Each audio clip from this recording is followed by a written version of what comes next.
Are Giant Slayers any good? So the gist is, we're taking everything the Slayers were doing, adding armor piercing, higher cost, a little health, and taking away some of the token survivability the Slayers had, and calling it a day. Does that make for a good unit? Well, it's certainly a powerful one your enemies dread to fight. Costing 1200 gold to recruit and 300 upkeep, Ultra nets you 80 entities again with 9440 health, slightly higher. Armor is still 0, no missile parry chance with the big manly axes. Leadership is unbreakable at 100, speed is still 40 like Slayer's.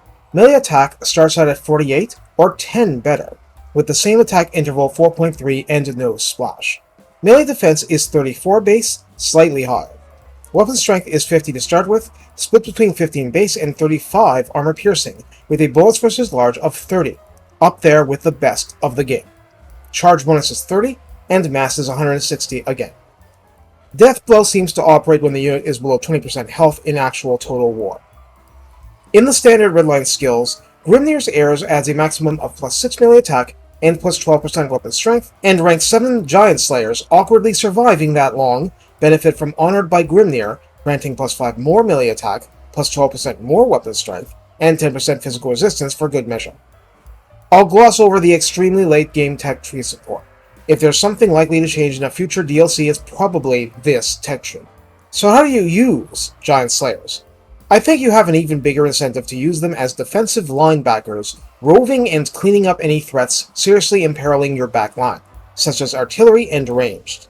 Using them offensively is even riskier than regular Slayers, so while there is a place for it in my book, it's situational and there's no need to obsess over it. Dwarf armies should always have lots of ranged, so Giant Slayers are the cleanup hitters, to use a different sport analogy.